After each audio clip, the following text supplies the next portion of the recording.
from the KGSO studios in West Wichita. You just tap in and leave it on. This is In the Zone on Wichita's sports station, KGSO. Get in the zone, on KGSO.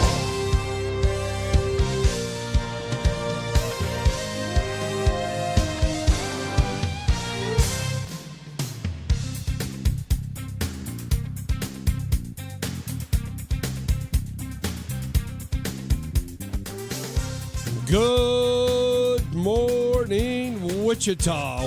Welcome to a Wednesday Hump Day edition of the Work Week here on In the Zone. It's the 15th of July. It's payday for a lot of you out there. Don't spend it all in one place. I am Phil Stevenson. Sitting to my right is my co-host, James Guerin. Good morning, James. Morning, Phil. You're listening to 1410 AM, 93.9 FM, KGSO. You can also tune in on the KGSO Facebook page with Facebook Live, the stream on KGSO.com, or the app SC Wichita. However, wherever, whatever, whoever, we want you to be a part of the show at some point today at 316-522-1410. But first, we're going to talk to probably the most famous roommate that I ever had. And yes, we were roommates for one summer in beautiful Grand Junction, Colorado. It's none other than my former teammate. And in my opinion, maybe he'll be a Hall of Famer someday. It's Mr. Joe Carter. Good morning, Joe. What's up, Roomie? How you doing? And James, how are you doing too? Doing well, Joe. How's it going? Do you remember us being roommates in Grand Junction, Colorado for a summer? Do you remember Donna Summers? I do. Yeah, you remember the song we used to always play? Yeah. Go ahead.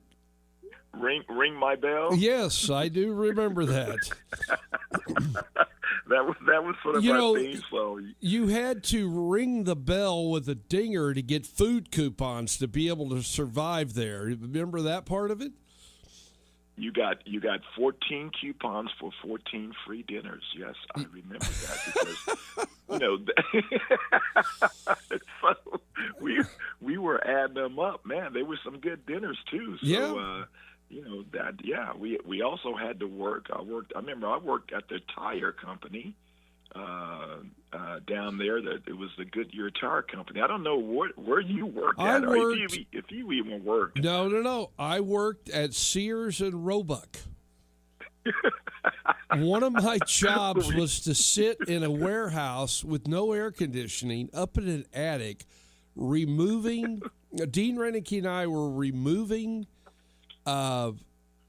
filters from old vacuum cleaners. Boy, that was tough.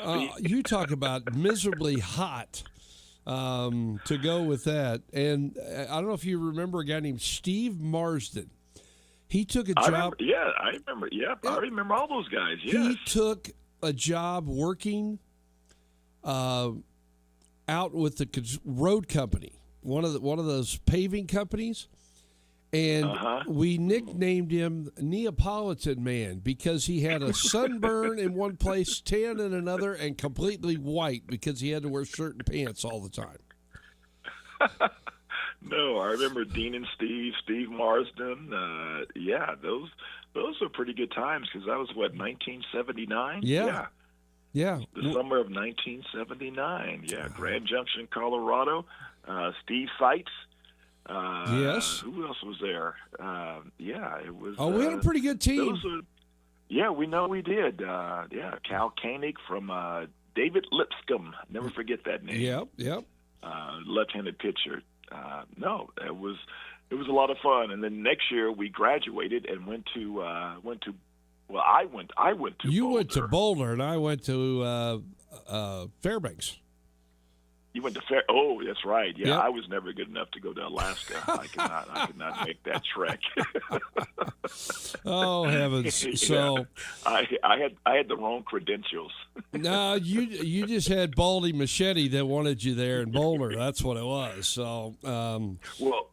Here's the kicker with that, because I remember Gene was coaching over in was he at Palmer? he was in Alaska. He went to Anchorage, is where he went. The first year. For our first year there, and then he didn't go back after that. He just Right, but he went. I don't know if he coached the team locally or not. Yeah, but I remember he was going to Alaska, and he didn't. And we were both finished like freshman year. Right. He didn't want to take both of us because he didn't want to play any favorites. And so I remember him asking Baldy Muschietti at Boulder if he would take us, and Baldy was like, "Well, if they're that good, then why aren't why don't you take them to Alaska?" And so he says he didn't want us. So that's how we got to Grand Junction. Yeah.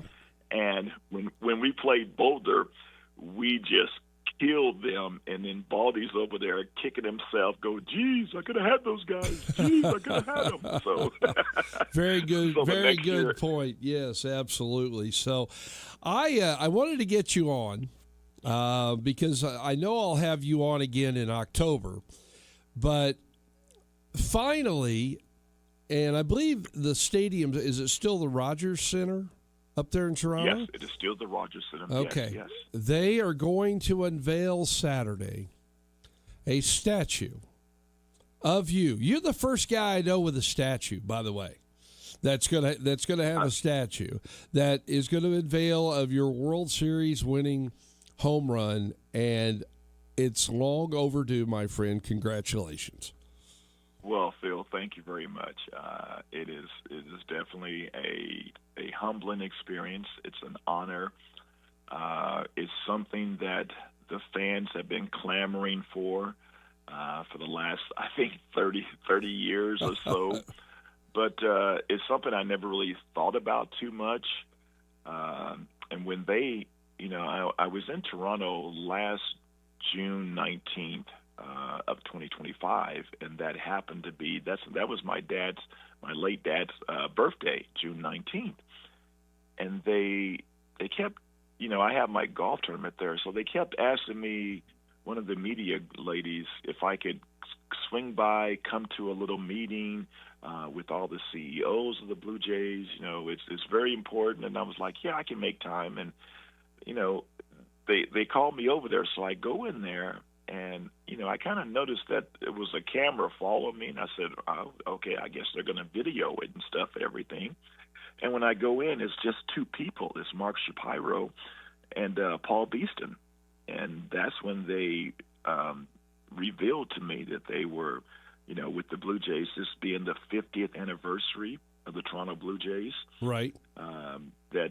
So every homestand, they were going to have some type of celebration. And they've only had one statue out there, and that was a statue of the owner, Ted Rogers, at the Rogers Center. And they said that they were going to unveil a statue of my iconic home run moment. And, I was basically kind of in tears because it was something I never expected, and such a big honor. And, they agreed to move Ted Rogers' statue to a different place to put mine there, right there on the concourse between the CN Tower and the Rogers Center. So, yeah, it caught me by surprise, and now it's finally upon us. So I'll be heading to Toronto tomorrow with the festivities all lined up, and the good thing is that it's going to include all of the members and all of the players. Most of the players will be there from 92, 93 because it's not just my home run, but it's a celebration of the two world championships that we won there in Toronto. Do you have any ideas? Is it going to be you jumping around the bases or the swing? I can't hear you. There's a bad connection. There's a bad connection. I can't hear you. Well, it's all a secret. I've been sworn to secrecy. Okay, so all right. I'll have to. You have to wait until I think it's going to be. I think the Jays are playing the White Sox. It's a 3:47 game Eastern time, so at about 2:30 or so. You guys will know what it looks like. So, okay. and I will see the finished product. So I have not even seen the finished product yet. Okay. Well, all right. Tomorrow, another former teammate of ours that will be there, Darren Jackson. He broadcasts for the White Sox. He's coming on the show tomorrow. So. DJ is he still announcing with the? He's still doing that with the White Sox. With the White Sox. Okay, DJ. No, I did not know that. So I'll get a chance to. See him and listen to him and listen to all the lies he'll be telling, so that'll be good. Now, Joe, when it comes to statues, the first question that always comes to my mind is, did you have a say in the product at all? Like, were you standing by watching them do it? Did you approve of the face? Because we have seen some statues for some other players may not match what is being advertised. Did you have a say in how this was sculpted? Well, I did see it a couple of times and did add some input and everything to it. But like I say, I've not seen the final product. But what I saw, no, it totally looks like me. Yes, it is. It is. All right, so we won't have an issue. Trust me, it's going to be. It's going to be. There will not be an issue as to what it looks like. Trust me on that. Now, any family going to be able to join you up there? Go ahead.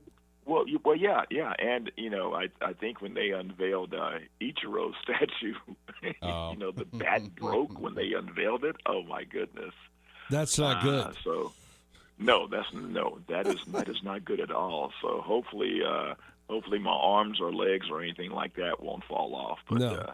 I'm sure it will be good. But yeah, my family will be up there. Of course, my wife and my three kids, and let's see, 3 of my grandsons will be there also with me. So I've got 4 grandsons: Micah, Elijah, 9 and 6, and then we had 2. One Carter James Burns is 5 months old, and then there's a Noah Joseph, who's 4 months old. So yeah, wow. I've got 4 sons. I need one more for that basketball team. So we're looking for 5 boys, but we got 4 right now, and excited to see everybody as they make that trek up to the Northland in Canada. Well, I also have a grandson named Carter, but he wasn't named after you. Sorry. Well, I'm not going to take that, so I didn't know you. How old is Carter? Carter will be 4 in November. Okay. So, well, no, I'm going to take credit for that. Hey, a great name when you hear it. Yeah, Carter. So, absolutely. It's funny. It's funny going back to Toronto because there's, when you meet these young men, and right now they're probably 33, 34 years old, and they go, yeah, my name is Carter. I'm like, okay, well, 34, so that's 1993. That's about the right time, isn't it? Yes, that is the right time, yes. We are visiting with Joe Carter, Toronto Blue Jays World Series home run hitter back in 1993. And you guys won back-to-back, 92, 93? 92 against Atlanta, and then 93 against the Phillies. Right. Couldn't do the three-peat because there was no World Series in 94. I know. Although we wouldn't have gotten there, I think Montreal by far had the best team that year, and they were cut short from a World Series appearance for sure. They were loaded. Right, and Tony Gwynn was flirting with 400. Yes, a lot of great things were happening in that 94 season. I think the numbers were being ridiculous. I think Sports Illustrated came out with their article because I was on pace for like 180 RBIs, and we only played. I played 107 107 games that year because of the strike, but I ended up with 104 RBIs in 107 games. So Wow. I would have loved to have seen, to go out and play 162 games and see how that would have transpired. And here's the thing. I was second in the league in RBIs because Kirby Puckett ended up, I believe, with 105. So he beat me out by one. Wow. All right, Yeah. I want to shift gears a little bit because you spent a little time this past weekend playing in the celebrity golf tournament out. Is that in Tahoe? No, I didn't play in that one. Oh, I thought you played in that one. No, You were in Florida, weren't you? No, I was in Oklahoma City. I was in Edmond. I played playing at at Oak Tree. Yeah, okay. Yeah, the Isaiah Joe Golf Classic, which was phenomenal. If you've never played Oak Tree, I have. It is a very tough course, and they have redone it because next year they're having the U.S. Senior Open there, and they have pushed the tees way back. And, we got a chance to play. Isaiah it was his first year having that tournament, had some great athletes there. You walk out there, you see Adrian Peterson, Keith Jackson, Curtis Lofton. I mean, Curtis Lofton was crushing the ball, hitting about 9 miles. And then I forget, these guys are like 40 years old, so they're still kind of in their prime as far as the strength and everything. Artis Gilmore. Coach Mark Dagnall came out and spoke. Just a phenomenal time, and I got a chance to play with Ren Gibson, who is a PGA golfer. He's on the Korn Ferry Tour and has the lowest score in the history of golf. He shot a 55 at River Oaks a few years back, which is unbelievable. Taylor Gooch, who's on the Live Tour, he was there playing. So, all these guys at Oak Tree, I was like, you walk around, you got Scott Verplank, you got Willie Woods. Right. Robin Ventura's right there on the driving range hitting balls. So, no, it was a star-studded event, and let me tell you, it was a lot of fun. I have the opportunity to actually play around with Scott Verplank quite a few years ago when he was still on the tour. And he gave me a few tips that actually helped my golf game, and then I had kids and things started to go sour. But anyway, well, James, have you got something else you wanted to ask? I could see that look on your face. I'm just James is kind of over there quiet. He's very. I'm just soaking it. I'm just soaking it all in, Joe. But if I do have a question, it's kind of about the development of what baseball has turned into, and maybe you can, give your 2 cents on it. But pitching kind of figured it out. Hey, if we want to get more outs, we'll throw it harder and make it, obviously harder for them to hit it. What adjustments can the offensive side make to maybe let's start seeing these batting averages go back up, because it's alarmingly low right now? Well, here's what happened. Analytics has really affected the game, and the pitchers have figured it out, but the hitters have not figured it out. And here's the reason why: because they deal more with launch angle now, and they swing up. And so we're like, okay, so if you got a ball coming in at 100 miles an hour and it's coming in straight and you're swinging up, then there's only really one point the ball, you and the bat and the ball can meet. Okay? That's science. But if your bat is level going through the zone, then your bat has more opportunity to make contact. They're not doing that because they're paying these guys $15, $20, $30, $40 million a year, some hitters, and because they want them to hit home runs, and that's what the game has turned into. It's turned into analytics, where you want to create loft, which is terrible.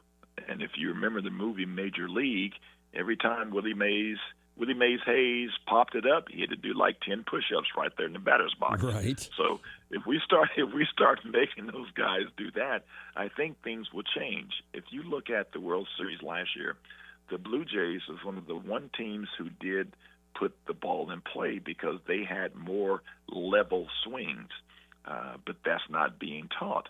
And so now they have to realize something has to change, or the pitchers will continue to dominate, because now the pitchers, they only go 5 innings, and that's a great start. And so they want to have they're taught to have max effort, go out there, throw it as hard as you can, and their numbers are like 100, 102, sometimes 105. It's not like the Maddoxes who's going to throw 87, 88, 89, and then pop a fastball at 92, but he's pitching and he's going to be around for 7, 8 innings. That's no longer the game. So the pitchers, they're going max effort, and the hitters have not made the adjustment. You start leveling your swing, I guarantee you, you won't see 7 or 8 guys on the team hitting below 190. 200 was the Mendoza line. That's where no one wanted to be when we played, when Phil and I played. Right now, guys would kill for 200 because 200 is equivalent to what, 250 was when I played. And, hitting 250, oh, man, that's like you're an all-star. That's like hitting 300 from the years where we played. Right. So, it's not about the contact right now. It's about numbers and trying to hit the home runs, and that's where the game has gone, and that's what they're teaching the young kids coming up, and that's what they're teaching in baseball. And they're hiring all of these numbers gurus. And you know what? It's simple. See the ball, hit the ball, score runs. That's how you win ball games. Simple as that. Now, I know it's been, 130 years since they've moved the pitcher's mound, but could that ever be moved back further? Because I know they moved them back originally to kind of help the batters out, give them more of an advantage. But if we continue to go down this path and we start seeing the league leaders around 270, is Major League Baseball going to have to move this mound back, or is it stuck at 60 feet 6 inches until the end of time? No, I think it's going to be stuck at 60 feet 6 inches. Because when one part of the game is being dominated, do you try to change it and make it fair? It's not golf. Right. With a low handicap, you get the first tee box. What's your handicap? You're like, I got to give up 8 or 9 strokes to this guy, this and that, to make it fair. No, you go out and just get better. And so that's what that's what the hitters are going to have to do. Baseball is a game of adjustments, and you've got to be able to go out there and make adjustments. They did it with the infield with not having 5 guys on one side of the field. You got to have they got to be on a certain side of the base now, so they change it with that shift they used to put on. And so, but you can't go up there and just move the mound back. No, right now it's pitcher dominated, and more power to the pitchers. But it's up to the hitters to go out there and make the changes and adjustments, because no one's going to help them. So no, I don't see them moving the mound back. Now, after the 1968 season, what Bob Gissam did, they lowered the mound because it was so high, and he was just dominating everybody. But no, hitters got to go out there and make adjustments. You can't rely on baseball to help the hitters. No, that's not. I don't believe that's going to happen. All right, Joe. One more quick question, and it's about golf. Yes. Are you still playing from the Champions tees, or have you moved up to the old man red tees? No, I don't move. I don't like moving up at all. and no, but Phil, here's my philosophy, because we're 66, okay? No, So, I'm yes, not there yet, but I'm getting close. Okay, you're 65, so you got a few more months. I got a couple of 3 months.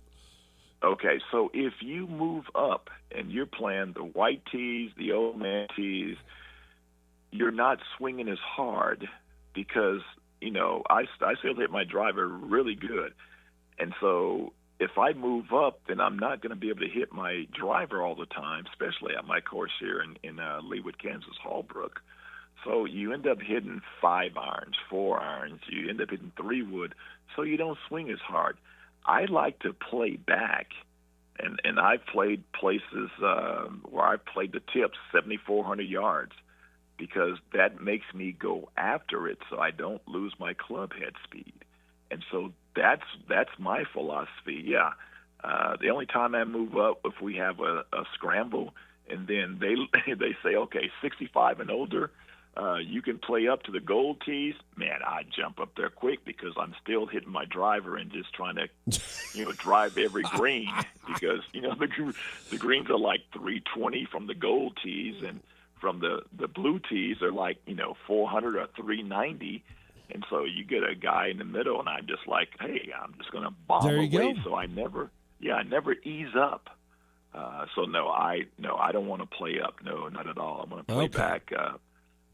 So you keep playing back, you keep swinging harder, you keep that club head speed, and you keep getting the distance.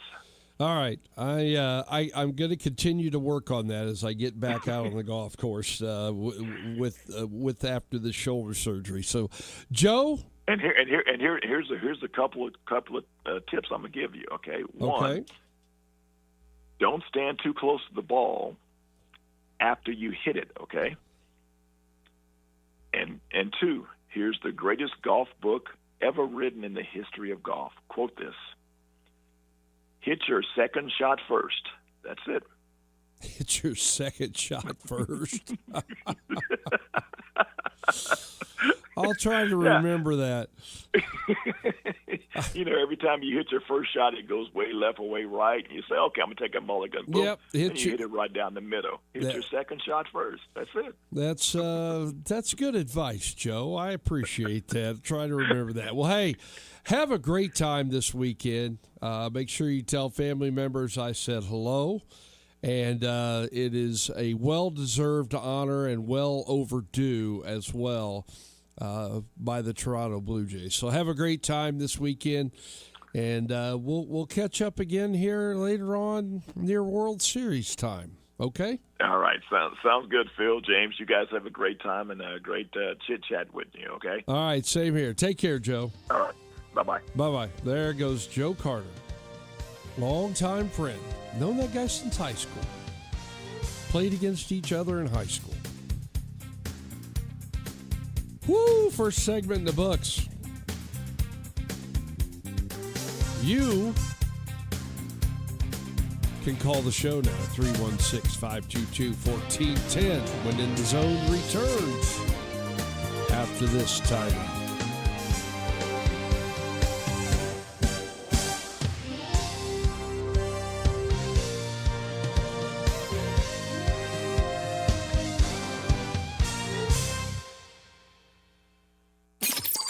This portion of In the Zone is brought to you by Kansas One Call. Call Kansas One Call at 811 before you dig.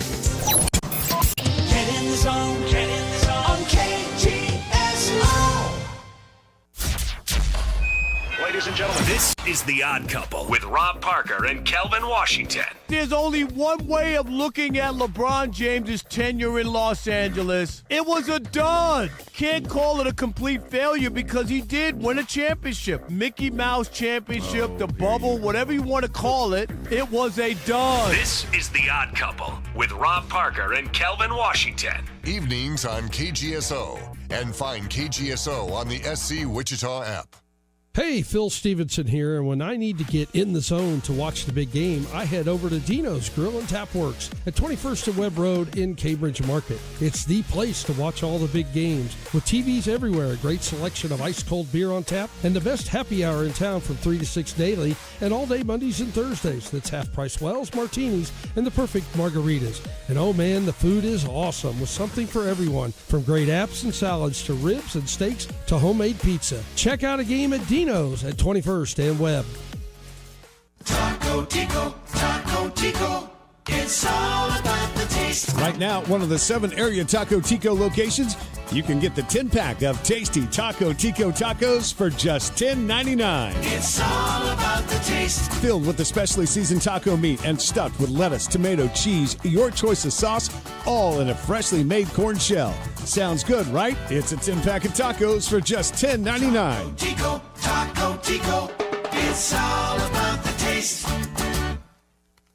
Temperatures may be climbing outside, but the prices are dropping at Rusty Egg Ford. Get $8,000 off MSRP on the 2026 Escape Hybrid. Buy for just $28,895. That's great gas mileage and pricing. The Escape Active is $6,200 off MSRP and starts as low as $27,975. Plus, these come with 2 years maintenance on us. Visit RustyEggFord.com. Family owned for over 70 years and simply the best place to buy. See dealer for details.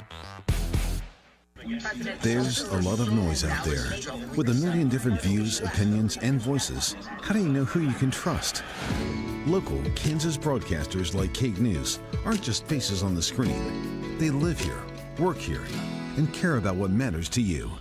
Kate News keeps you informed, connected, and safe with news and weather information from your community. Try us over the air, online, or on your device. Kate News, on your side. Go Hog Wild Pit Barbecue. The best barbecue deal in town is at Hog Wild. Right now, Hog Wild is serving up a $5.99 meal that's big on flavor and easy on your wallet. Get a one-meat sandwich, your favorite classic side, and a drink, all for just $5.99. Want brisket? Upgrade to our tender slow-smoked beef brisket for only $1.50 more. Pulled pork, juicy chicken, and hot links. Everything is smoked fresh, made daily, and piled high. This is real barbecue at a price that's hard to beat. When you want big flavor and a big deal, head to Hog Wild for the $5.99 meal deal today. Great food, great price, great barbecue. Join us for lunch or dinner or order online at GoHogWild.com. Hog Wild Pit Barbecue, 6 locations in Wichita, also in Derby, El Dorado, Hutchinson, and Salina. Go Hog Wild Pit Barbecue. Hog Wild, get some for you. But don't be late, we close at 8. Wichita's sports leader, KGSO, is brought to you by Devon Jaimes. Devon Jaimes Injury Lawyers. Call 888-8888. That's 888-8888. Your home for the NBC Baseball World Series is right here on Wichita's sports station, KGSO.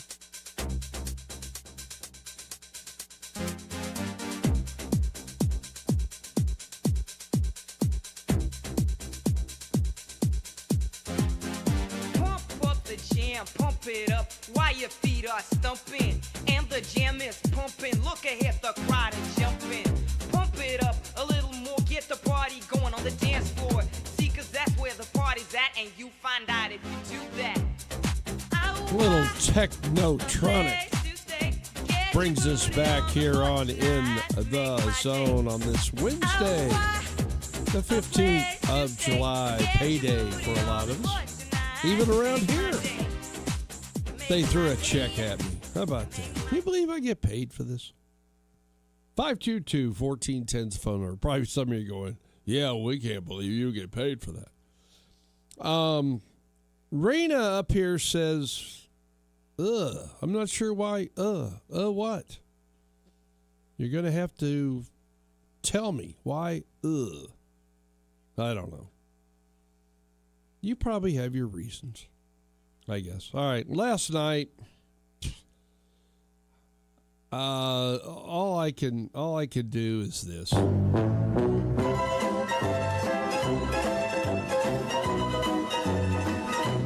Yep. Run ruled last night, 15-5 by the Newton Rebels. We'll be back at it tonight. As we finish up 6 games in 6 days with 6 pitchers. I have starters for. I have a starter and reliever for today. I have a starter for Friday. I have a starter and a reliever for Saturday. And I don't know what I'm going to do Thursday and Sunday. It's just messed up. It is what it is. Had pitcher yesterday tell me he was done, and another one leaving today. Welcome to summer baseball. That's what's going on. I had people calling me yesterday wondering if I had any pitchers that might be interested in playing with teams that are going to make the World Series. And the answer was no, I don't. Not right now. So All right, 522-1410 is the phone number if you'd like to jump in. I want to thank Joe Carter for joining me here on In the Zone and with James and threw a couple questions at him. Great guy. Said I've known Joe since high school days. We go back a long time. And we had a great time that summer in Grand Junction. So, probably a good thing a young, impressionable kid from Guthrie, Oklahoma was hanging out with another young, impressionable kid from Millwood, Oklahoma. And we kind of kept each other in line, I guess you would say. He probably more so than me. But we had a great team, great time. And I will tell you, I became a much better player that summer. As I'm sure he did too. 522-1410 is the phone number. We had the All-Star game yesterday. James and I will probably get into talking about that on the Diamond Highlight Zone. It was the only game played. We'll also go over our choices for starting lineups and how they did. If you had National League players like me, we didn't do very well. National League only got 3 hits. There were only 10 hits in the game. And as Joe mentioned, something's got to change. You know, I know people want to see, we all want to see the home run. But there's still something to be said. You know, they changed the size of the bases. They said to create a little bit more of an advantage to the runners, base stealers. You can't throw over more than 2 times. If you do and you don't pick the guy off, he gets the base. It's a balk. But not enough guys are running. Catchers are really good in the big leagues. So, and we still see batting averages declining with all the things that are still trying to make it work. We'll take a moment, probably at the 10 o'clock hour, to talk the World Cup with James. As Spain, his team, is now in the final. They knocked out France 2-0 yesterday. So,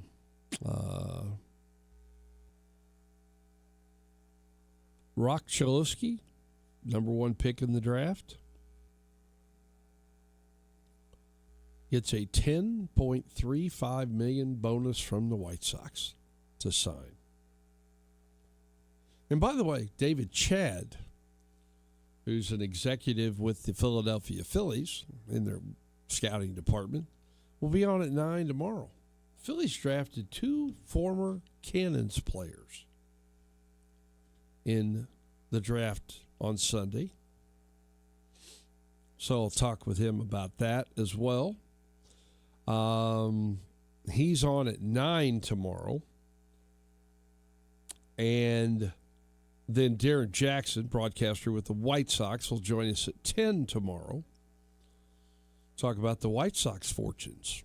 Have turned around dramatically from a team that lost over 120 games 2 years ago to now being tied for first in the American League Central. They've got 50 wins. That's 9 more than they had at the entire season 2 years ago. So we'll talk with him about that. And then on Friday, Kevin Jinks of the Sports Commission will join us. Talk about some upcoming Kansas Hall of Famers, as that event is coming up here very soon. I don't know the exact date. Doug says, great interview. I would like to be a fly on the wall with the 2 of us for an hour. Yeah, we've got some pretty good stories going back. Joe and I, like I said, we were teammates at Wichita State, spent a summer together in Grand Junction, Colorado. Spent a season together with San Diego Padres. And like I said, Joe is one of those guys that when you meet him, you feel like you've known him for a lifetime. He's friendly, cordial to everyone that he meets. Not everybody can say that about people that always are having their time interrupted. So, but Joe's never met a person that he wouldn't sit down and have a conversation with. I can tell you that. All right. Time for a break. James returns. We get into the Diamond Highlight Zone next. Break down the All-Star game. Trust me, it's not going to take very long. Stay with us.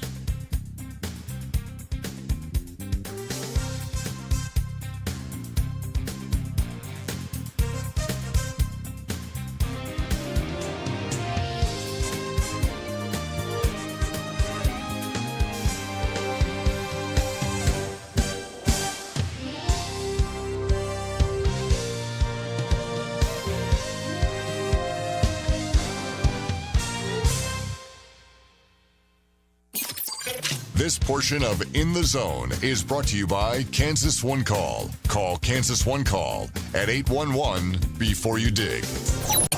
Get in the zone, on KGSO. This is The Herd.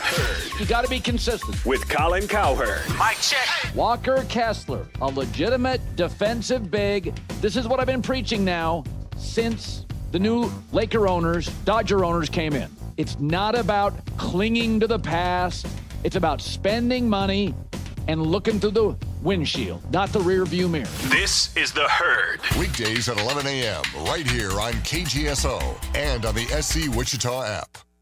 For adults with Crohn's disease or ulcerative colitis symptoms, every choice matters. Tremfya offers self-injection or intravenous infusion from the start. Tremfya is administered as injections under the skin or infusions through a vein every 4 weeks, followed by injections under the skin every 4 or 8 weeks. If your doctor decides that you can self-inject Tremfya, proper training is required. Tremfya is a prescription medicine used to treat adults with moderately to severely active Crohn's disease and adults with moderately to severely active ulcerative colitis. Serious allergic reactions, increased risk of infections or lower ability to fight them, and liver problems may occur. Before treatment, get checked for infections and tuberculosis. Tell your doctor if you have an infection, flu-like symptoms, or need a vaccine. Explore what's possible. Ask your doctor about Tremfya today. Call 1-800-526-7736 to learn more or visit tremfyaradio.com. My name is Christine, and I'm a widow. My husband, Ryan, was a healthy 34-year-old, and 3 months later, he was gone. Thankfully, he had life insurance. Ethos made it so easy. You can get a quote in seconds, apply in minutes, and get same-day coverage. 100% online, no medical exam. Life insurance didn't take away the loss, but it did give us the space to just grieve. Get your free quote at ethos.com/save.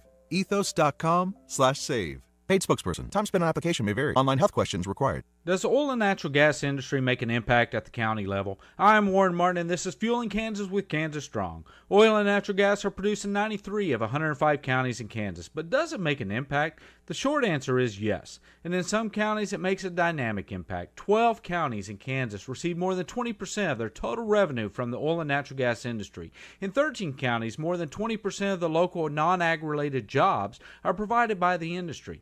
Take, for instance, Haskell County. If you look at the total dollar dollar value of county property tax revenue received on a per capita basis, Haskell stood out with an average of $2,246 per resident. 8 other counties received more than $1,000 per resident. For every person living in the county, the industry provided more than $1,000 in county income. These are also the counties that are directly dependent on jobs, with all of them having more than 20% of the jobs dependent on the industry. This is Fueling Kansas. Find out more and get the facts at fuelingkansas.com. Wichita's home for Aftershocks basketball. This is KGSO.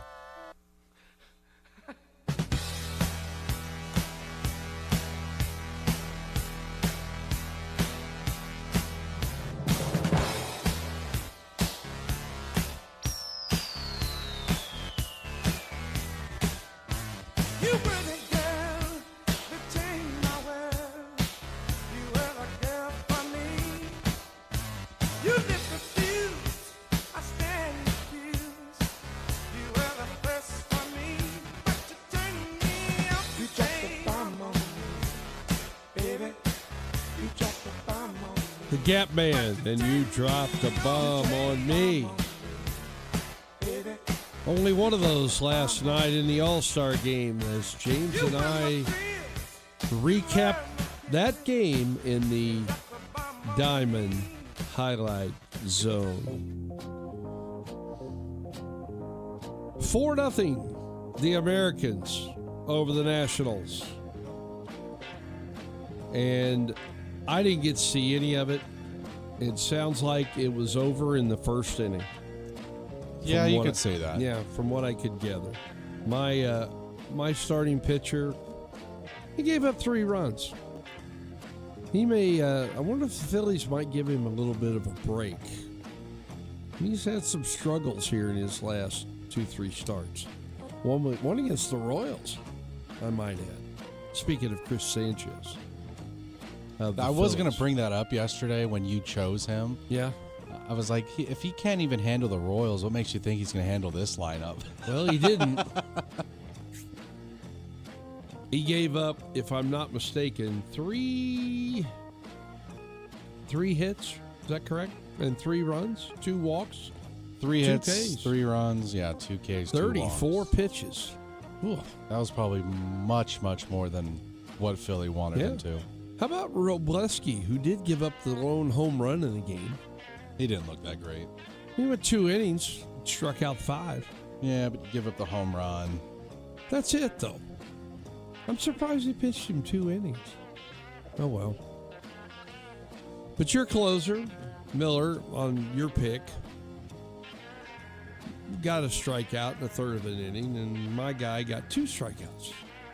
Speaking of Smith, he went 1 inning with 2 strikeouts. It was Murakami that he struck out. By the way, your team went 3 for 15. Yep. My team went 1 for 14. And the one hit? Your guy. There we go. Langoliers from the A's. Bobby Witt did walk and score a run, I might add. The National League struck out 15 times. Miracle League not a lot better. They struck out 12 times in this game. As you mentioned, you talked to Joe, you asked him the question, the pitchers are dominating in a lot of phases They're of the game. dominating, but we're not seeing the total counts because they're only pitching 4 or 5 innings at a time. Right. So it's kind of it sounds contradicting when we talk about this. It's like, well, pitchers are getting better, and when then you look at pitchers across the board, their strikeouts are down because they're not pitching as long, and their ERAs are a little bit higher because they're not pitching as long. Right. And then Joe talked about we're seeing more offensive, teams, guys going for the long ball. Phil, I remember when I was a kid in the late 90s and even the early 2000s, the amount of players that I would see on baseball teams, 40 home runs, 100 RBIs, and well above 300. Right. We don't see that anymore. We just don't. Right. At least one guy on every team was close to that if he wasn't there. We don't have that anymore. So when he says that everyone's focusing on the long ball, I can understand that because strikeout rates are up. But we had guys 20 years ago hitting 330, and it could hit for power too. Right. I don't understand why that's gone away, and it can't just be because pitchers got faster. That can't be it. Is the talent watered down because of expansion? I don't think it is. I think it is. We've been at 30 teams for right. 20 years now. But I think longer. I think back to All-Star games that I watched when I started paying attention to baseball, late 60s into the 70s. You would see lineups that eventually included 5, 6 Hall of Famers. Right. I'm looking at the lineups today. Okay? I'm just looking at the starters. Is Mike Trout a Hall of Famer? He's a Hall of Famer. You think so? Yeah, he is. He's going to have over 450. I know. And that's when you're looking at the numbers. All right? Yeah, how many MVP? I think he's got 3 MVPs. I think you have to. So, Yordan Alvarez? Not yet. Like, if he were to walk away today, he wouldn't be. Right. But give him another 5 years, and he could be. All right. Langoliers? No. Cabanero? No. Bobby Witt Jr.? Too early. Too early to figure out. Bellinger? I don't think he's a Hall of Famer. If he could get another World Series MVP, maybe. Then maybe. Ben Rice? No, it's too early, I think. Riley Green? No. Ernie Clement? No. By the way, Ernie Clement made one heck of a play, and I meant to bring that up about Joe and he playing in that Toronto golf tournament together, because he could really play. All right. I don't want to get into pitchers. We'll just talk about. There's only one pitcher anyway. That was an All-Star. Okay, maybe 2. Who do you think? Well, Chapman, I believe, is going to be. Yeah, probably. He'll be in the Hall of Fame. And then he didn't play, but Verlander. Yeah. Those are the only 2 from the American League side that I think even have a chance. Right. Is Schwarber a Hall of Famer? Hell no. He better not be. See, what's his batting average for his career? Like 230? Get out of here. It's not great. You're right. Soto? He's got a shot. Freeman? Yes. You think he's a Hall of Famer? Oh, yeah. Okay. Abrams, the shortstop, too early. Too early. Max Muncy? No. Ozzie Albies? No. Brandon Marsh? No. No. Pages from the Dodgers? No. No. Baldwin from? No. That's what I'm saying. I think the overall talent, because you think back to what I was talking about, there were, at one time, I think it was 10 teams per league, and then it became divisions when they went to 24 teams and had 6 teams in each division for the longest time. Mm-hmm. Then they expanded, I believe, in 93, added 2 more teams, and then 2 more, and now they're at 30 with 2 more. And I don't know, I just think it's a little bit of a push to where that is right now. I also do believe that because, and it's not just baseball that has this problem, it's all sports. 50 years ago, they didn't give a damn what the fans wanted. They didn't care. They threw out the best players that they could, but now they want the fans to be involved. Right. And they want them to feel like they're important. And so that, I think, could also take away from the absolute best of the best appearing in these All-Star games, because we're using a lot of the fan votes as ways to get these players out there. I don't think that's how it should be. Like, I understand that you want to cater to your fans, and the fans should be able to vote who they want to see play, but that's not always going to convert into the best players showing up. Right. Like, and I not backlashing this guy, but Mike Trout wasn't a top 3 outfielder this year in the American League. He wasn't. No, he's not. I agree. So I think fan votes, they're fun, and it's a fun little gimmick for All-Star Weekend because it's not really a game that has a whole lot of meaning to it. But we have to go back to how it needs to be. And let's have the best play, not the best career players, the best players of that season. And I'm okay with Verlander getting the veteran nod or whatever, the Legends nod. He hasn't played. He didn't play in this game. It was just kind of a nice salute. Congrats on your career. One last go or one last, honor. So I wasn't really against that, but yeah, the fan voting, it drives me nuts. I just pulled up the 67 All-Star game where the American League won 2-1. The National League starting lineup: Lou Brock, Roberto Clemente, Hank Aaron, Orlando Cepeda. Dick Allen played third. Joe Torre, Bill Mazeroski. Gene Alley was the shortstop from the Pirates. He was a good player. I don't think he's a Hall of Famer. Juan Marichal. And the guys on the bench: Ernie Banks, Tony Perez, Pete Rose, Willie Mays. Pitchers: Mike Cuellar, Don Drysdale, Bob Gibson, Ferguson Jenkins, Tom Seaver. That's just the National League alone. I could get into the American League, a whole other deal. So, 1 hour in the books. James and I will come back. It's time to talk a little World Cup soccer when we return.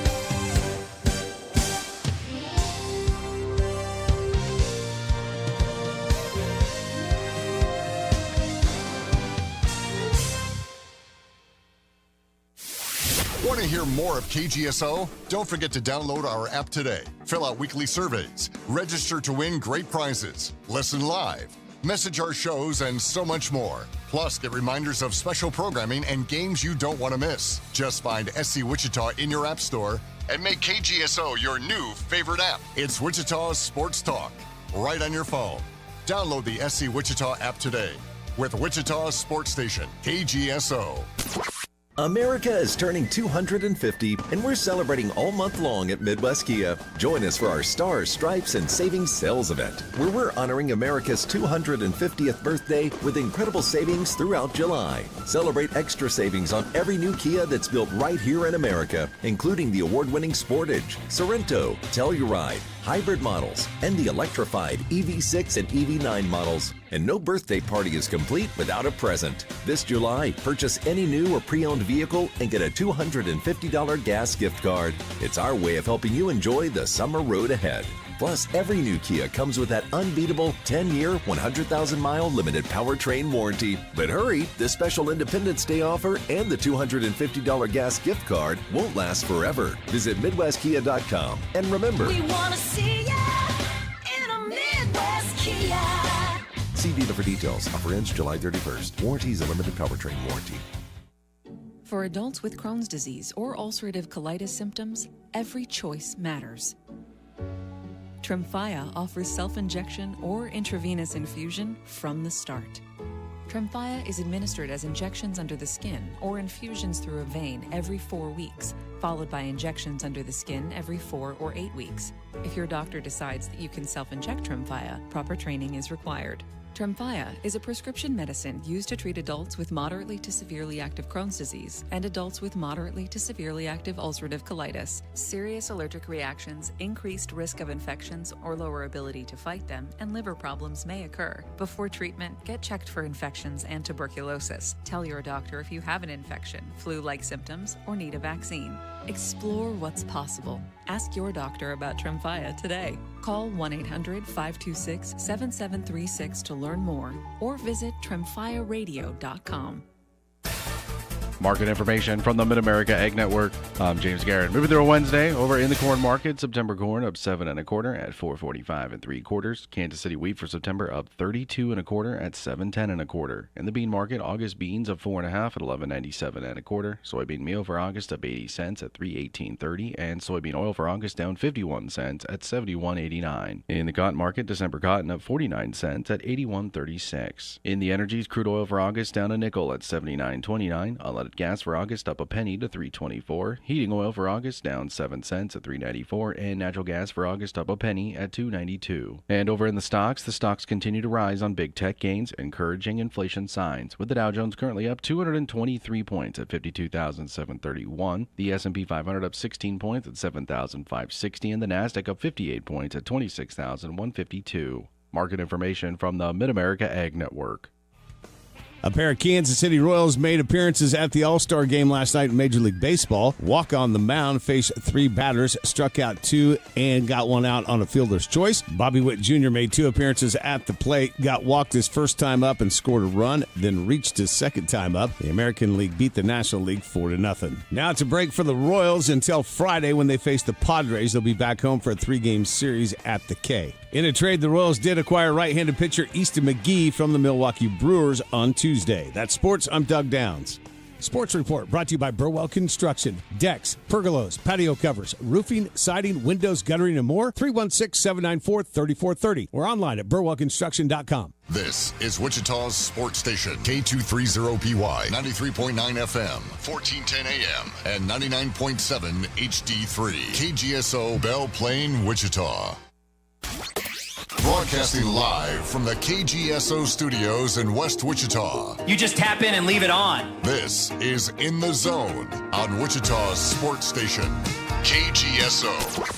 Get in the zone, on KGSO.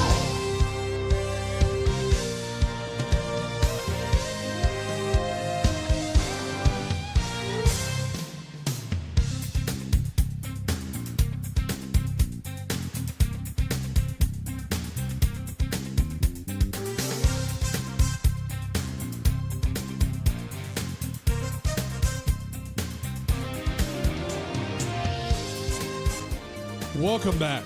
Hour number 2 of this Wednesday edition of In the Zone. I'm Phil. That's James sitting to my right. Good morning again, James. Morning, Phil.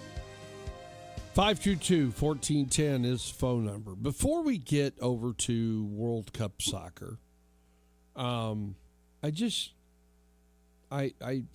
had to finish this with the American League in 67. I know this is way before your time. And I was only 6 years old watching this game. Mm-hmm. You had Brooks Robinson, Rod Carew, Tony Oliva, Harmon Killebrew, Tony Conigliaro, who would have been a Hall of Famer had he not had his career ended by getting hit in the face and head. This was back before helmets really protected you. Carl Yastrzemski, Bill Freehan, the catcher, Rico Petrocelli, Red Sox shortstop. And Dean Chance. Dean Chance never made it. But Mickey Mantle was a reserve on this team. Jim Fregosi, who was a shortstop, longtime manager in the big leagues. Al Kaline of the Tigers. Frank Robinson, Hall of Famer. And other pitchers included Catfish Hunter, who eventually became a Hall of Famer. Other guys, pitchers weren't on the American League. How did they win 2-1? Oh, guess how many innings the game went? 14? 15 innings. Wow. National League won 2-1. I was mistaken.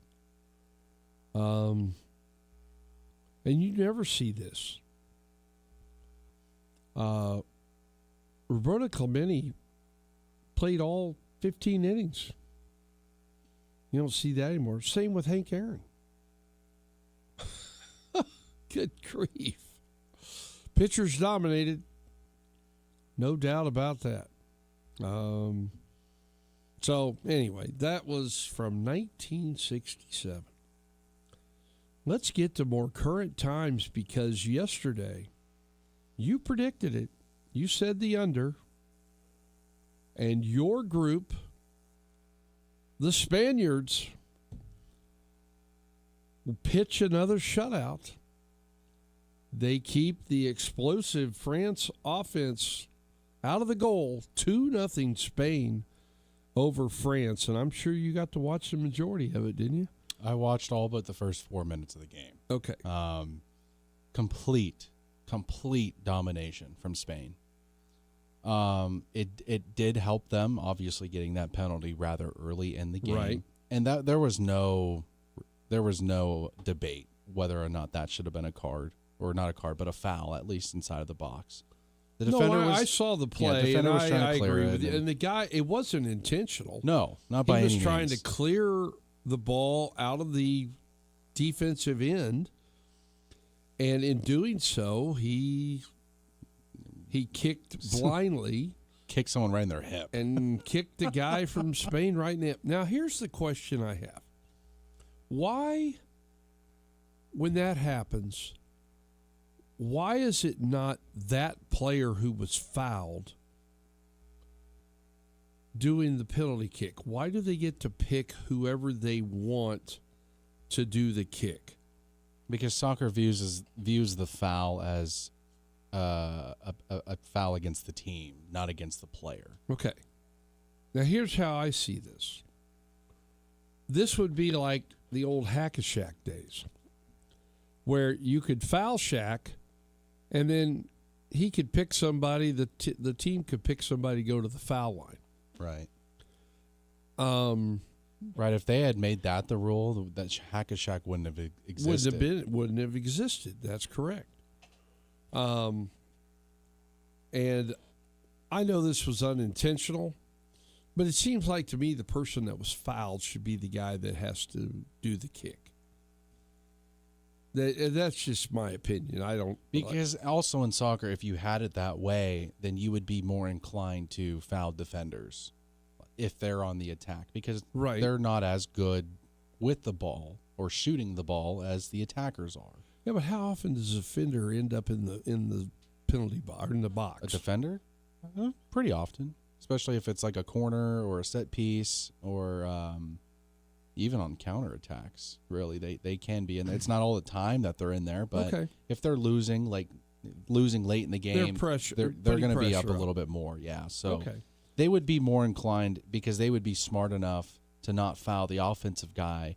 But then they see a guy who maybe not as good of a penalty shooter, and it's like, okay, let me just step on his foot, and then, that would just take away from the game. So you can't do that. All right, so I can't even pronounce the guy's name that converted the penalty kick. Oyarzabal. Okay, got it. Oyarzabal. Okay, we'll go with what you said. So.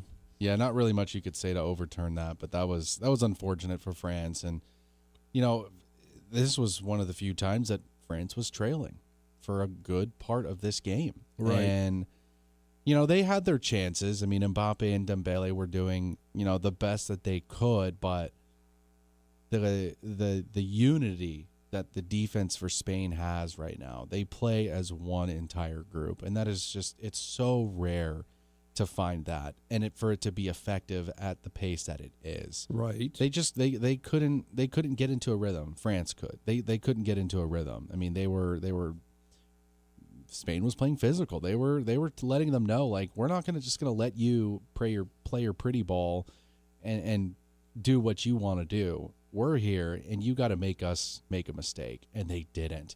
Spain played as perfect as they possibly could in this game. So we'll go to the second goal. Perfect timing. It was Porro who started with the ball, and then he had passed it over to, I can't remember who it was, who made this little flick pass, but he had a defender right on his back. I mean, just glued to him. So he makes the pass, and then because there was a defender outside and a little bit further back, that moved the offside line a little bit further back as well. Right. And even though he wasn't involved in the play, he was wide. That attacker, Porro, realized that, and let me just do a little quick give and go right here. I'll pass it to you, I run past, and you just flick it onto me, and I'll run onto it. Right. And they did that to perfection. Nobody was near Porro after that flick was made. That was entirely on the left back for keeping him onside and for him to even find the space for that. And then he was just able, it was a one-on-one with the goalkeeper, and goalkeeper didn't stand a chance. So, and then after that, after it was 2-0, Spain really, really did take control of this game. I mean, they were controlling possession. They were not playing with the ball in dangerous situations. They played a picture-perfect game against arguably the best country over the last 8 years. So it was a sound victory, and it was a pretty damn convincing one, too, if you tell me. Okay. I don't care who wins the other game today. Spain's going to win this whole thing. Okay. That's how confident I am. All right. Only 5 shots on goal. Kind of low, right? That is pretty low. Yeah. Both shots for Spain scored. The penalty kick and... I don't agree that a penalty kick should be counted as a shot on goal. But they do. I don't necessarily agree with that. And then just 3 for France, all saved by the Spaniard goalkeeper. And he is now the first male goalkeeper to have 6 clean sheets in one World Cup. I know he's got the extra game, because usually tournament would be done by now, but we have the extra game. So we got to give him his flowers. That's truly unbelievable. The guy's made a bunch of good saves. His flowers. Got to give him his flowers. I mean, goalkeepers go unnoticed a lot of the times unless they make a big save in a big game or a crucial moment. Right. They don't normally receive the love that maybe some of the other field players do, because they're just not in the game. They're not around the action as often, right? It's like, oh, well, if you can make 7, 8 really good saves in a game, but the moment you give up that one, everyone doesn't like you now, and that could possibly lose you the game. So goalkeepers have it really, really tough. It's more mental to play that position than anything else. You have to be able to mentally control yourself, because if you're flustered all over the place, your positioning's going to be off. You're not going to get the right jump. Your reaction time's off. So mentality is a big part of goalkeeping. I was surprised when I turned the game on. I only got to watch it for just a little bit. That Spain was in white jerseys. Mm-hmm. I think it's because France was the higher ranked team, so they chose the blue. They get first dibs on what jerseys. Yeah, they but want. why would you wear your red? That's not. It's 2 home jerseys. Hmm. Can't wear 2 homes. Okay. Just saw them in all white, so a little surprised. So, all right, today, as we get into the World Cup today, Game 2 of the semifinals, England and Argentina. England, slight favorite in this game as well. The over-under's 2.5. That makes no sense to me. But you're shaking your head because, by the way, these tickets have gone up now in Atlanta to $3,300. Right, they were just, 18? I think. Was over 2 yesterday. Was it over 2? I actually have a friend that's going to the third place game in Miami. Okay. He said he paid $1,200 for that ticket. I said, dude, what are you doing? I think he's kind of hoping for Argentina to lose, right? So he could see Argentina. I don't think he's planning on flipping his ticket, but I would tell him, like, look, man, if you can get double the price of what you got him for, go ahead, dude. You get your ticket money back, and you get the profit of whatever else you make off of it. So, but I'm not going to entertain that. I'm sitting here, and I do not understand why England is the favorite. I just don't. It's not making any sense to me. Maybe they're just going off the... I don't even know how they're coming up with this. I don't either. I don't know. I don't understand it anyway. I don't bet. Argentina's been the most... I mean, they've scored 2.8 goals per game. England scored 2.1. They both have given up the same amount of goals. Is this an over bet today, maybe? I think that's where I'm leaning. Because, they've hit the over in the last 3 games. So they do have a tendency to let easy goals in. But I'm failing to see eye to eye with Vegas right now. Okay. Yeah, I kind of surprised too. Like I said, I don't know anything about it, but I would think you would think the returning champions, defending champions. I know it's a different players, different team, all that. They have, Argentina in their last game didn't play very well until the end when they got goals in the last 12 minutes. Right, and they were up a guy, and they still didn't look the sharpest. Yeah. So that was a little concerning, and that's maybe that's the slight advantage that England is getting, is they saw Argentina struggle with a shorthanded Switzerland team. Right. So maybe that's their logic behind it. But yeah, there's going to be a good amount of goals, and this is also a historic game because everybody remembers Maradona's hand. Sure. Against England all those years ago. But I'm sure people it's one of the do. most famous, iconic clips of all time where he scored a goal with his hand and they didn't call it. Oops. So always there'll be some good banter between these two countries all throughout the day. But okay, yeah, I'm expecting a lot of fireworks. But I'm not expecting England to move past this because England does something that they've always done, and that's tease their fan base just shy of what they need to accomplish. Okay. All right. So we have Spain into the finals to take on England or Argentina on Sunday. Is the third place game played first? Yes. Same field, though, right? Aren't they both in Miami? I don't think they are. Well, let me look. Because I know they're both on... One's on Saturday. One's on Saturday. At Miami. In Miami. And then, East Rutherford, New Jersey is where the other one's going to be played. Okay. Well, maybe they'll keep the grass on MetLife Stadium for football. No. Real football. Foxborough already took theirs out. Took the grass out? They took the grass Put out. turf back in? Turf's already back in. Okay. It's because it's higher maintenance. And, yeah, natural stuff usually takes a little bit more maintenance to upkeep. But you're going to sit there and tell me that these billion-dollar organizations, these teams, don't want to spend $1 million or so to have good grass, make your players happy, improve their safety on the field. I mean, how is that not an investment in itself? I'm just failing to understand. I'm never going to be a billionaire, so I won't know what it's like to just be sitting on a bunch of money. But I don't understand why you wouldn't want, as an owner, why wouldn't you want your employees to be in the best mood possible, to have the best incentives? Right. It's like, okay, you guys are asking me for grass. It's going to improve your game. We're going to win more games, whatever.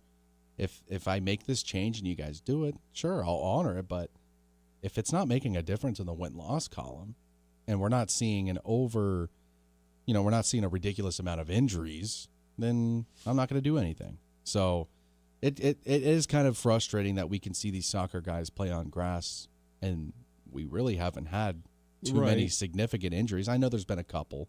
But for the most part, no injuries have come out saying this guy's out for 8 months, 9 months, 10 months. You know what I mean? Like maybe a couple of weeks, maybe a month at the most. But we're not seeing nearly the length of injuries that we even do for football. So, yeah, you can say they're smaller human beings, and they are. They're a little bit smaller, a little bit lighter, a little bit more nimble. But, I mean, we see small guys in the NFL get hurt all the time. Yeah, but they usually get hit with a big guy. Not always, but sometimes. All right, I have an off-the-wall question for you. Okay. You being a soccer guy, are you a foosball player? I tried to get into it, but I was never really good at it. Me either. I'm bad. I'm more of an air hocky guy. Now, see, I like air hockey. I like air hockey. In fact, I think one of the things I want to do if we decide to move, which we may, I want to get a house with a 3-car garage because I want the third garage door to house air hockey. I don't want to put a car over there. I want to put an air hockey game over there. And you go out in January when it's cold and you're playing air hockey, and we open up the garage door to make the elements seem, more. I don't know. I don't know if air hockey will even work when it's freezing outside. I don't know if it freezes the air or what might happen. Who knows? I like playing air hockey. I would agree with you. So, but I've never been much of a foosball guy. So, all right. Anything else you would like to add about the World Cup game from yesterday or today? Well, France ruined their chance of becoming the third country to make 3 consecutive World Cups. So finals? World Cup finals. So that happened. I don't know if there's all that much more to talk about. Okay. I keep getting all these messages sent to me by these either these pollers or candidates, you know. Mm-hmm. I'm guessing because I don't know. I keep getting this stuff sent to me via text. I keep putting do not unsubscribe, whatever it might be. They keep sending them to me with that. That's how I feel with emails lately. Been getting a bunch of spam emails. Yeah. And I block them, report them, and I still get them. And it's not the same. Like, it's different people sending me junk. Right. It's like, where are you getting my email from? Where is my email out there for you guys to I have an get? email here at the station that I check about. Well, I check it once a week during the the football season, because people will enter the contest, the Pick Six contest, on that email. Mm-hmm. But once football's over and the contests are over, I don't ever check that thing. In fact, I'll probably have to have Andy reset it for me because it kicks me off because I haven't checked it for so long with that. But my regular email, I have thousands of emails I still got to go in and get rid of to get it back down to manageable. There needs to be setup. I don't know if this is a hot or cold take, but I think if emails are still in your inbox after 5 years and you haven't opened them, they should go away. They should go away. I don't want to have to manually go in and select them. They should go away after 1 year. You know what my Gmail app says right now, Phil? No, I don't. 3,500 emails. I just don't delete them, and it sucks because now at this point it's going to take me like 30 minutes to just go through and delete the ones that I don't want to see. I started doing that going back because I started this Gmail account after I got let go at Dodge City. So it started basically in June of 2021. I started going back in at the first of the year this year to clear up emails. I had like over 8,000 emails. And I went in and cleaned it up. I'm down to about 3,500 right now. And I've still got to go back in. I've still got a whole year that I've got to go back and clean stuff out of, plus this year. Yeah, I think a few years ago I actually went through it and cleared it out completely, and it felt really good. Yeah. Now, there are some things I want to save that I that maybe people sent me, or pictures or whatever it might be, but for the most part, But those files, those emails will be opened, though. So your email will be able to tell, okay, yeah, he's looked at it, he's viewed it, let's not delete this one. But for the ones that we don't open, get them out of here. Dump them. 99% of the ones that we have just sitting in our inbox are ones that we haven't opened. Let's just be real honest. I'm with you. All right. Anything else from the All-Star game?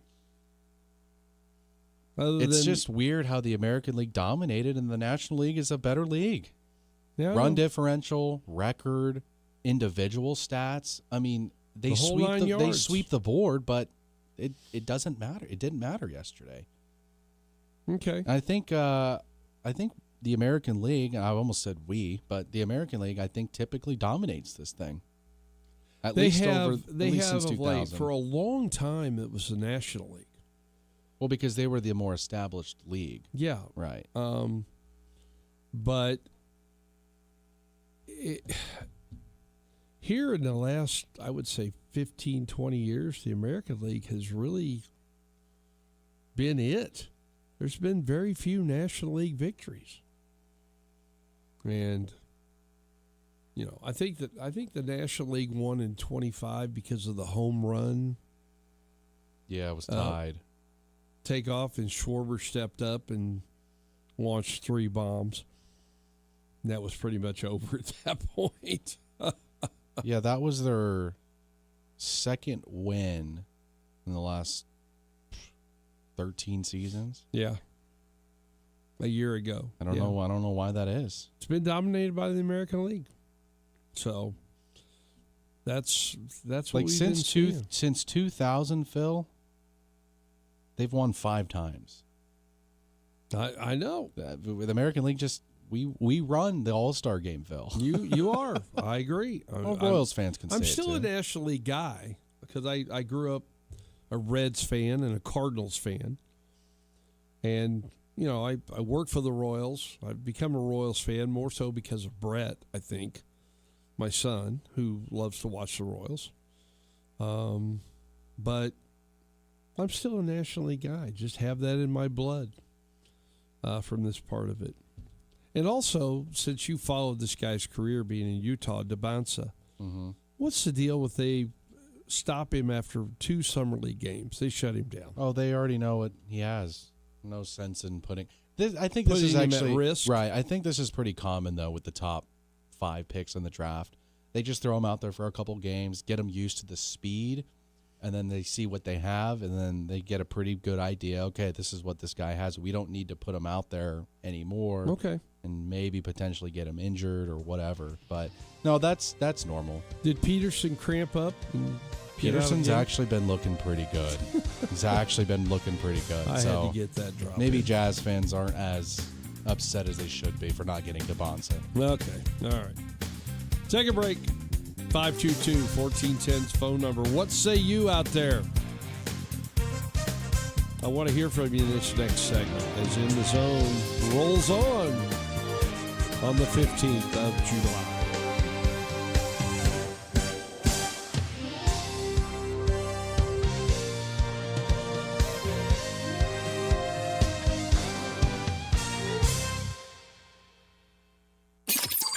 This portion of In the Zone is brought to you by Kansas One Call. Call Kansas One Call at 811 before you dig.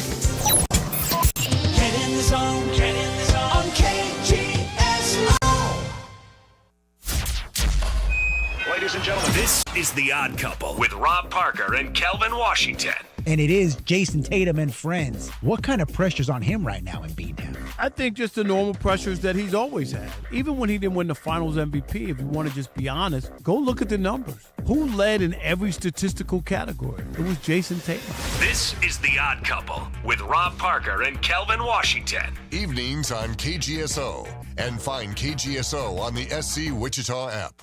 We wouldn't be celebrating America 250 if it wasn't for a strong foundation set by the framers. Hamilton built America's financial foundation on sound money, later embodied by the gold standard. But we abandoned that discipline in 1971 and have seen inflation erode the dollar's value. What's the foundation of your saving? Is it gold or something that can be devalued? Hi, it's Dr. Ron Paul, and I encourage you to speak with my friends at Birch Gold Group about diversifying an existing IRA or 401k into a tax-sheltered IRA in gold. Learn more by requesting a free info kit on gold IRAs. Just text the word SHELTER to the number 989898. Let Birch Gold help you build your foundation with gold. Text the word SHELTER to the number 989898. Text SHELTER to 989898.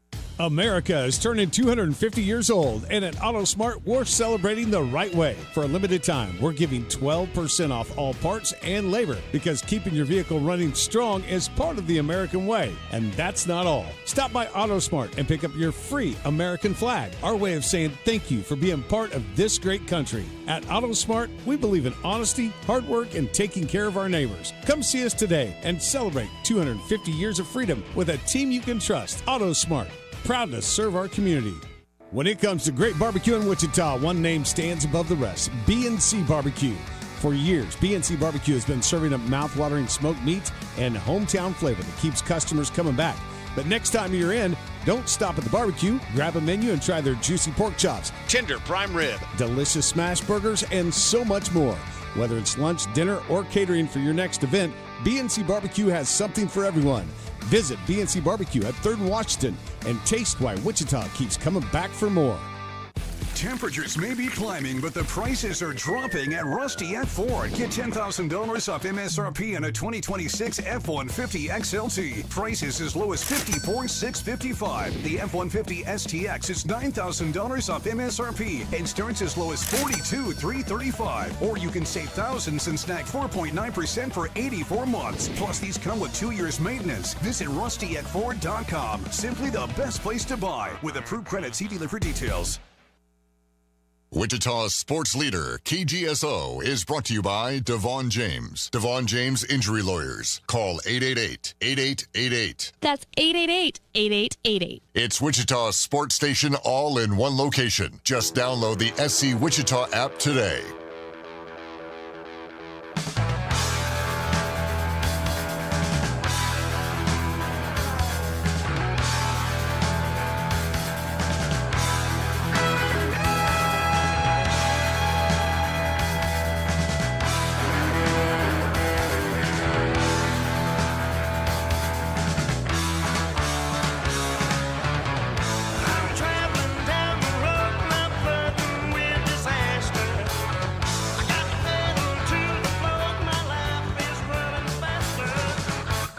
Just a little reminder of what the pitcher was facing when I came to the plate. He was flirting with disaster. Little Molly Hatchet brings us back here and in the zone. And hey, let's go to the Maximum Outdoor Equipment Hotline for the first time today and say, welcome. You are in the zone. Phil, you're normally so good with playing requests. I can't believe you stiffed your old buddy Joe Carter when he wanted to hear Ring My Bell. Well, I haven't heard that song in a long time. But I could have pulled it up, I guess, but we were too busy talking. So, reminiscent about old times. Dave, what's on your mind today? Well, it's All-Star fill-in week. Since there isn't much to comment on last night's game, although when James comes back, and maybe you can play "Ring My Bell" for him because it's going to be a trip back in time. Okay, I'll pull it up just for James. How about that? But he kind of got me started on his back when he was saying that he didn't. Well, today he was mentioning. He didn't like the player vote, and he'd been talking All-Star talk for a little while. It went back. 19 and 33 was when it all started, Phil. I know. The Chicago Exposition, to celebrate that, they had the first All-Star game at Comiskey Park. And, the original bee in his bonnet was that he didn't think every team needed a representative. 1933, I don't know, by my count, I could be wrong, they had 18 players on each team, and I believe there's a player from each team on the team. Right. And they only had 18 players. Now they have, 30, 32, something like that. And Dave Roberts has to come and get Mason Moore out of the game because he's pitched his third of an inning, and now it's time to turn it over to Aroldis Chapman. That was a little ridiculous, but and James can take credit for watching the 67 and 68 All-Star games by watching last night's game because the combined score, 4 runs, was the same as those two games. But he's missing out on a lot of Hall of Famers, and he shouldn't do that. True. So he still should get back and research that, but I know it's busy soccer time. That it is. So you remember, Phil? Well, you don't remember, but you've read how the fans lost the vote. It was 57, the Cincinnati Reds. The Cincinnati fans stuffed the ballot box and elected 7 of the 8 position players were Reds by the vote. And Commissioner Ford Frick stepped in and said, "No, we're not having 7 Reds in the All-Star game." Why not? Fans were smart then. At that point, they picked up on how to do it. And I would think you it would be Chicago, but it was Cincinnati that learned how to figure it out. Corrupt the election, shall we say. But you know who the one National League player that was not a Red that was elected by the fans in '57 was? No. That would be the always popular Stan Musial. Even the people of Cincinnati wanted to see Stan Musial play in the All-Star game in 1957.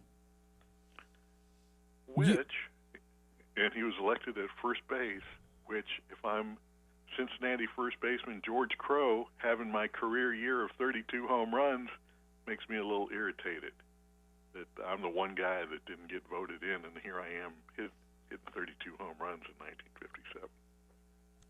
Oh, well, those things happen. So you brought up the very first All-Star game.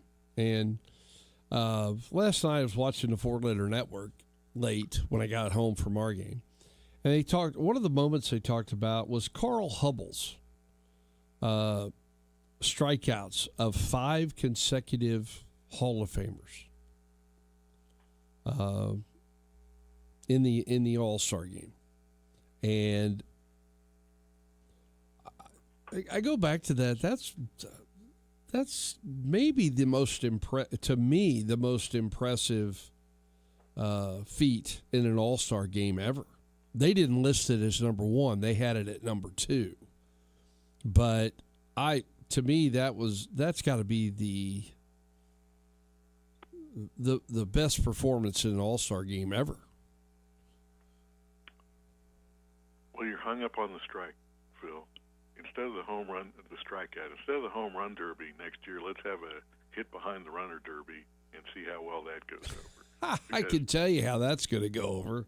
The whole regular season is home run derby, and so get the best in the game and get them out there trying to move the man over from second base with you know what I would rather see? I would rather see how many times in a row can a guy hit the ball to the opposite field with a line drive or a ground ball. That would be a true test of handling the bat. A true skills test. They could put targets out there like archery targets. And yeah. Hit that, you win a suit of clothes or something. Kind of like they do. Whenever we get the modern generation of players motivated. Well, the only thing that motivates them is to do that. And it was actually the 34 All-Star game when he struck out 5 consecutive Hall of Famers: Babe Ruth, Lou Gehrig, Jimmy Fox, Al Simmons, and Joe Cronin in succession.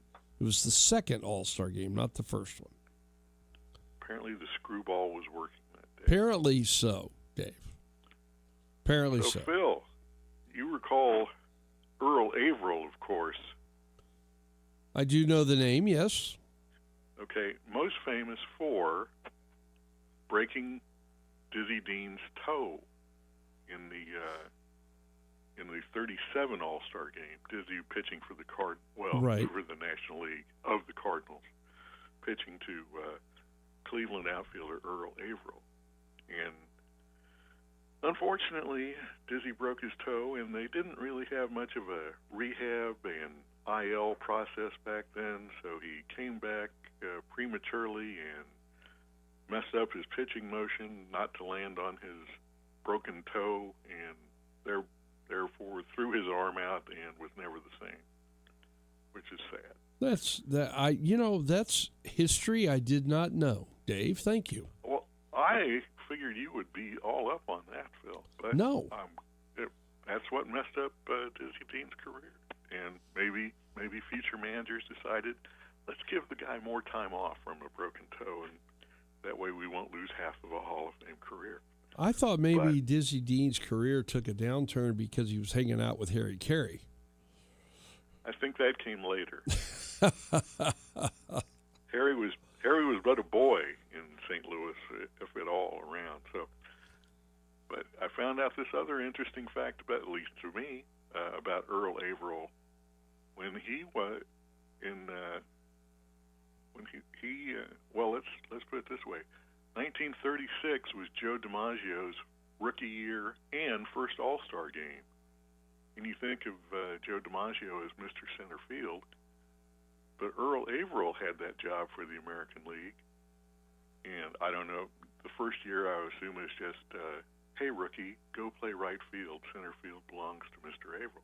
But Averill kept the job 36, 37, and 38. Joe DiMaggio had to go play right field. So highly regarded was Earl Averill in center field. So that is something you don't see every day. Okay. So credit to Earl Averill. And getting back to the 57, the commissioner takes the vote away from the fans because of the Cincinnati outrage. So from then on, the National League, I presume the manager, the coaches, or somebody other than the fans picked a National League team.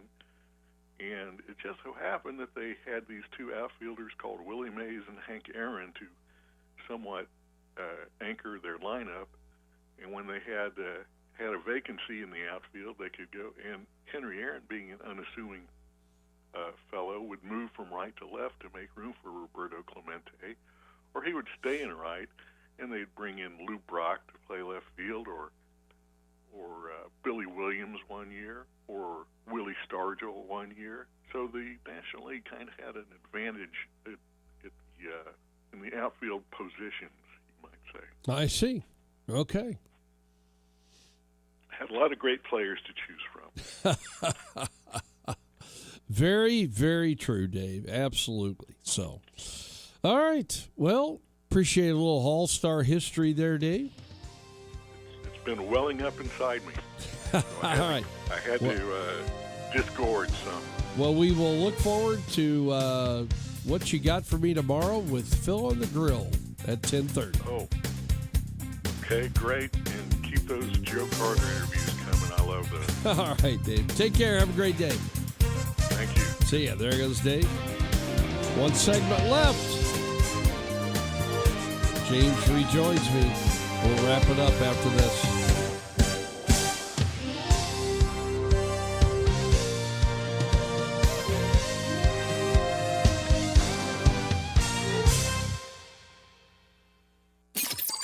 This portion of In the Zone is brought to you by Kansas One Call. Call Kansas One Call at 811 before you dig. Get in the zone, on KGSO. Want to hear more of KGSO? Don't forget to download our app today. Fill out weekly surveys, register to win great prizes, listen live, message our shows, and so much more. Plus, get reminders of special programming and games you don't want to miss. Just find SC Wichita in your app store and make KGSO your new favorite app. It's Wichita's Sports Talk, right on your phone. Download the SC Wichita app today with Wichita's sports station, KGSO. America is turning 250 years old, and at AutoSmart, we're celebrating the right way. For a limited time, we're giving 12% off all parts and labor, because keeping your vehicle running strong is part of the American way. And that's not all. Stop by AutoSmart and pick up your free American flag, our way of saying thank you for being part of this great country. At AutoSmart, we believe in honesty, hard work, and taking care of our neighbors. Come see us today and celebrate 250 years of freedom with a team you can trust. AutoSmart. Proud to serve our community. Get a jump on your holiday shopping during the Christmas in July sale, now at Moneytown Pawn. Shop a huge selection of new and used firearms, beautiful jewelry, electronics, tools, and so much more, all at great prices. Need extra time to pay? Take advantage of Moneytown Pawn's convenient layaway program and make payments all the way until December. For 60 years, Moneytown Pawn has helped families save money on quality merchandise. Stop by today and see why generations have trusted Moneytown Pawn for value, selection, and service. Christmas in July now at Moneytown Pawn. Phil's Coins and Bullion, Kansas's premier bullion dealer. Do you need to to get rid of some jewelry? Don't waste any time and stop by Phil's Coins and Bullion today. Phil's Coins will give you top dollar for any of your unwanted jewelry. Whether it's gold or silver, get the most out of the unwanted jewelry in your drawer and do it with Phil's Coins and Bullion, 9344 West Central Avenue. Phil's Coins and Bullion.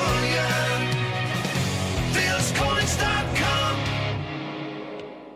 America is turning 250, and we're celebrating all month long at Midwest Kia. Join us for our Stars, Stripes, and Savings Sales event, where we're honoring America's 250th birthday with incredible savings throughout July. Celebrate extra savings on every new Kia that's built right here in America, including the award-winning Sportage, Sorento, Telluride, hybrid models, and the electrified EV6 and EV9 models. And no birthday party is complete without a present. This July, purchase any new or pre-owned vehicle and get a $250 gas gift card. It's our way of helping you enjoy the summer road ahead.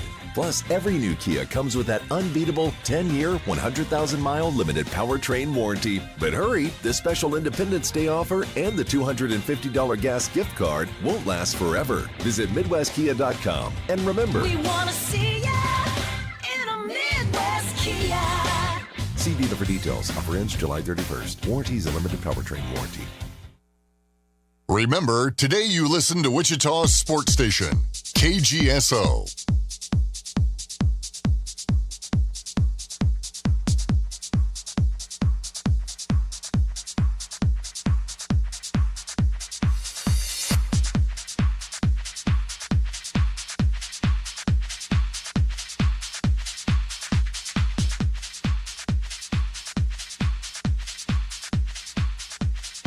Little sandstorm bringing us back here. It's reminding you. Because the video shows a person running all the time. Well, you know where they're running to, James? Have any idea? Or running? They're not running from anybody. They're running to Taco Tico, Taco Tico. It's all about the taste.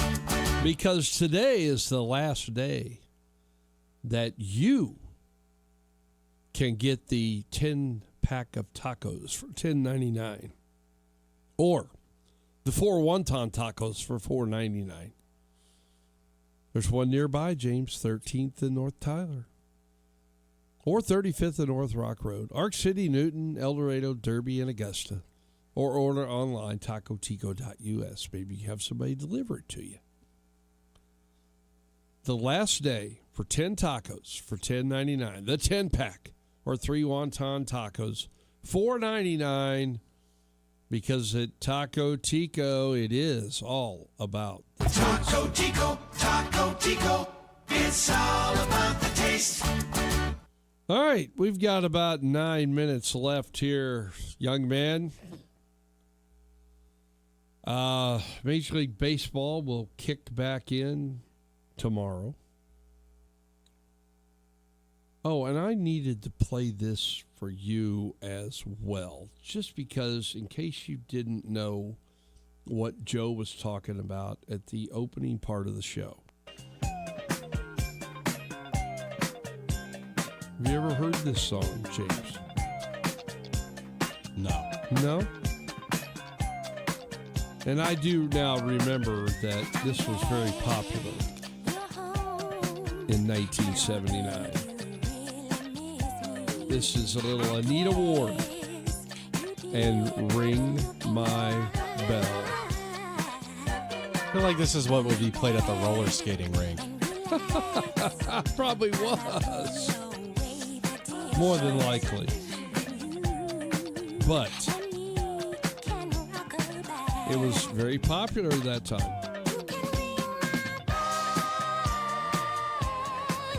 Little Anita Ward. There were a lot of other disco tunes going about during that time frame as well. So 522-1410 is the phone number.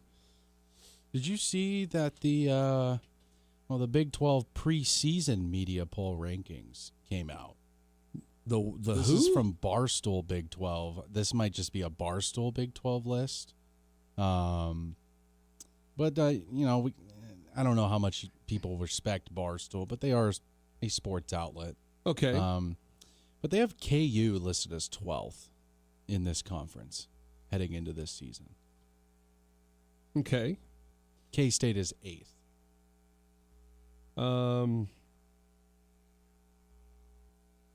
Well. And I'm surprised they still have Texas Tech at 1. Quarterback, that's a big drop-off. That's a big drop-off going to Wilhelm. And I know he was there last year, got a couple of games before he got hurt. But, Yeah. I mean, he's still a guy that was in your system, still a guy that knows the playbook, but how fast is he going to get up to speed? I don't entirely know. Of course, BYU is going to be up there too. They really didn't lose a whole lot. They've lost a few key guys, but the majority of that team is still there. Arizona being at 3 is really shocking me. I think they must be banking on Fafita to take another step this year. Right. But I don't really know outside of him what else they have. They have. I'm a little bit surprised, truthfully. I know Iowa State lost their coach. And their quarterback. But I don't see them as the worst team in the Big 12. You thinking Colorado may take that? I'm thinking Colorado might have that distinction right now. But I'm kind of with you. Kansas is kind of unknown at the moment. You got a new quarterback coming in. You got a bunch of new players. And that's interesting. I thought actually, I'm surprised Houston's up there. I think they had a good end of the season, didn't they? They did. They ended on a winning streak. And they played in a bowl game and won that. But yeah, I don't know. And I'm not a believer in Oklahoma State yet. I know they changed coaches. And I don't they brought know in if the you ever quarterback. will be. Huh? I don't know if you ever will be. Well, I never will be a believer. You're right. But I don't think they're on the verge of cracking into the top 8. They have them 9th here. Okay, they actually went 3-2 over their final 5 games. They started off 7-1. Okay. A bad loss to West Virginia, and they lost to TCU by 3 at home. So, bad loss. You know, and your schedule has a lot to do with that too, because you don't play everybody, obviously. Mm-hmm. So, who you get on your schedule might determine whether you are, kind of stuck in one of those situations where maybe you got a lot of tough teams possibly on your schedule. But they went 9-3 last year. I mean, that was a big improvement. Sure. For their standards. You know, and I'm going to look at Houston's schedule here real quick just to pull it up, conference schedule. They open at Texas Tech. Starting with the conference Starting game. with the possible preseason top pick. And then they have to go to K-State. That's never easy. But their home games include UCF, Oklahoma State, Cincinnati, and Baylor. Their road games are Texas Tech, K-State, Utah, Colorado, and West Virginia. Tough place to play. Those are 4 of the 5 road games that are very tough places to play, to go into and win. And in West Virginia, you never know what the weather's going to be like in November. You never know what team's going to show up. True. But at home, they usually show up with that part of it. So, I don't know. That might be a little bit of a push of a pick at the top 4 for me. Go back to, looking at Arizona. See, that may be where maybe they have a benefit of the schedule. They have to go to BYU. And they have to go to West Virginia. And they have to go to Texas Tech and Kansas State. I don't know. That Arizona schedule might be a little too tough for being the 3rd preseason pick at this point. So I'm glad you brought that up, James. I mean, hey, we got games next month. I know. It'll be coming. The Pick 6 contest will return. And where you can... You got to find a sponsor for that. Okay. I'll do that. Because that's, 6 months long? I mean, that's... It lasts quite a while. It's pretty good exposure. Yeah. Got any ideas? We'll talk about that off the air. 522-1410's phone number. We got about a minute left, minute and a half, as we roll forward here. Anything with Major League Baseball as we get into the quote second half of the season? We'll have a couple of guys on tomorrow with the Phillies and the White Sox. Cover some things. So any bold prediction you might throw out there at this point? There's going to be a team who's not in first right now who this is going to be a hot take. Okay. A team that's not in first right now will eventually end up winning their division by multiple games. And if I had to pick one right now to do that, probably be Philadelphia. They're down 2 games. Right. They're very well on their way, on the path to potentially take the Braves over and win by a couple of games. Because it's close. It's close. All right. Interesting little thought process there. I'd be interested to talk to Darren Jackson tomorrow, broadcaster for the White Sox, to see does he think the White Sox can continue this surge? They've already won more games than they won 2 years ago at the halfway point. All right, James, final thoughts. England, Argentina, bring the goals out over 2.5. Over 2.5. There you have it. The Herd's next, Thomas. Stugotz at 2, the press box at 4. For James, I'm Phil. We want to thank Joe Carter for joining us today. Have a great day, Wichita. See ya. This is The Herd. You got to be consistent. With